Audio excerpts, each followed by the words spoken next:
ඇස් දෙක අපේ අන්ධ වෙනවා කන් දෙක නොවැසී යනවා වකුගඩු දෙක නරක් වෙනවා මදු මේ ගොදුරක් වී දැනෙනවා. ඒකේ වචනයක් අඩුයි ඒක.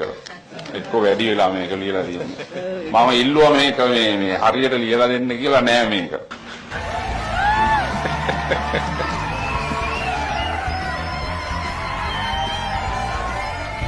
මොකක්ද වගේ නම?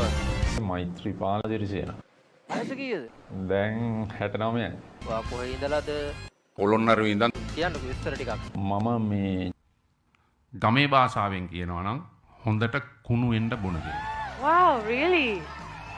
Wow. එන්න මගේ ටීම් එකට. ගඳ ගහන්න බොන කෙනෙක්. අපටිය හා. ඒකනේ තා විස්තර තිබිලානේ කියලා නෑනේ. හරි.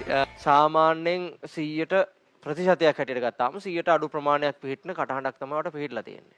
ඉතින් ඒ අඩු ප්‍රතිශතයෙන් එක්කෙනෙක් තමයි ඔයා. මම ඔයාලට සුබ පතනවා. සහ ජයවා. ඔයාලට ලස්සන වොයිස් එකක් තියෙනවා. පොඩි දේවල් ටිකක් තියෙනවා. ඔයාගේ වොයිස් එක මම දන්නේ ඇයි ක්‍රැක් වුනේ කියලා. ෆ්ලූ එක හැදිලාද නැත්නම් මොන හරි ලෙඩක් හැදිලාද ඒ වගේ එකක්ද නැත්නම් මං හිතන්නේ වොයිස් එක චේන්ජ් වෙනවා. මං හිතන්නේ ඔයා එක්කෝ ඕවර් ප්‍රැක්ටිස් කරලා නින්ද මදි හොඳටම. කාටද? ආට. මට? එහෙමද? මට එහෙම නිින්ද යන්නේ නැති ගතියක් අර එහෙම මුත් තිබුණේ නැහැ නේ. හොඳට නිින්ද යනවා හැමදාම මේ ඇඳට වෙඩිච්ච ගමන් නිින්ද යනවා. කොහොමද කියන්නේ? ඔයාගේ ෂුවර් නැති ගතියක් තිබ්බ සමහර තැන්වල. ඉතින් ඒ දේවල් ඉගෙන ගන්න පුළුවන්. ආට සින්දු කියන්න පුළුවන්. තව අපි ගොඩක් හොඳ කරගමු.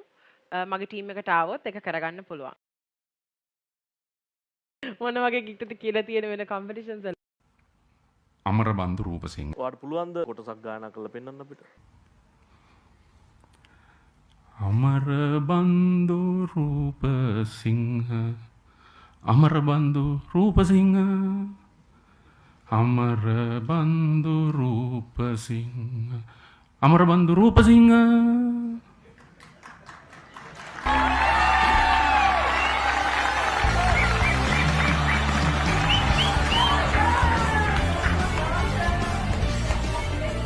ස්තුතිවන්ත වෙනවා මේ මට ආරාධනා කිරීම ගැන.